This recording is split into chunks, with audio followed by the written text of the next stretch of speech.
সুস্বাস্থ্যই হোক আমাদের অঙ্গীকার, এই প্রতিপাদ্যকে সামনে রেখে দিনাজপুরের বীরগঞ্জে ৭ নং মোহাম্মদপুর ইউনিয়নের গুড নেইবার্স বাংলাদেশ বীরগঞ্জ সিডিপির মাঠ প্রাঙ্গণে গুড নেইবার্স বাংলাদেশ বীরগঞ্জ সিডিপির আয়োজনে বিশ্ব ডায়াবেটিস দিবস উপলক্ষে আলোচনা সভা ও ব্লাড সুগার টেস্ট ক্যাম্পেইন অনুষ্ঠিত হয়েছে।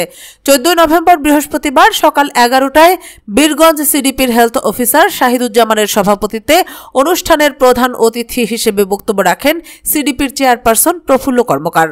তিনি বলেন, ডায়াবেটিসের ঝুঁকি থেকে নিজেকে রক্ষার জন্য জীবন আচরণ ও খাদ্যাভ্যাস নিয়ন্ত্রণের পাশাপাশি স্বাস্থ্যবিধি মেনে চলার অভ্যাস গড়ে তুলতে হবে। বিশ্বের অন্যান্য দেশের ন্যায় বাংলাদেশেও বিশ্ব ডায়াবেটিস দিবস পালনের উদ্যোগকে আমি স্বাগত জানাই।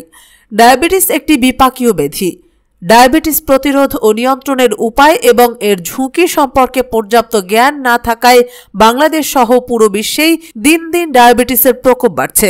ডায়াবেটিস নিয়ন্ত্রণের মাধ্যমে সারা জীবন সুস্থ ও স্বাভাবিক জীবনযাপন করা যায়। অনুষ্ঠানে বিশেষ অতিথি হিসেবে বক্তব্য রাখেন গুড নেইবার্স বাংলাদেশ বীরগঞ্জ সিডিপির মেডিকেল অফিসার ডাক্তার মেরাজুল ইসলাম। অনুষ্ঠানের শুরুতে শুভেচ্ছা বক্তব্য রাখেন গুড নেইবার্স বাংলাদেশ বীরগঞ্জ সিডিপির সিএমসি লিডার তাহমিনা বেগম ও কোঅপারেটিভ অফিসার রেজাউল ইসলাম সহ আরও অনেকেই।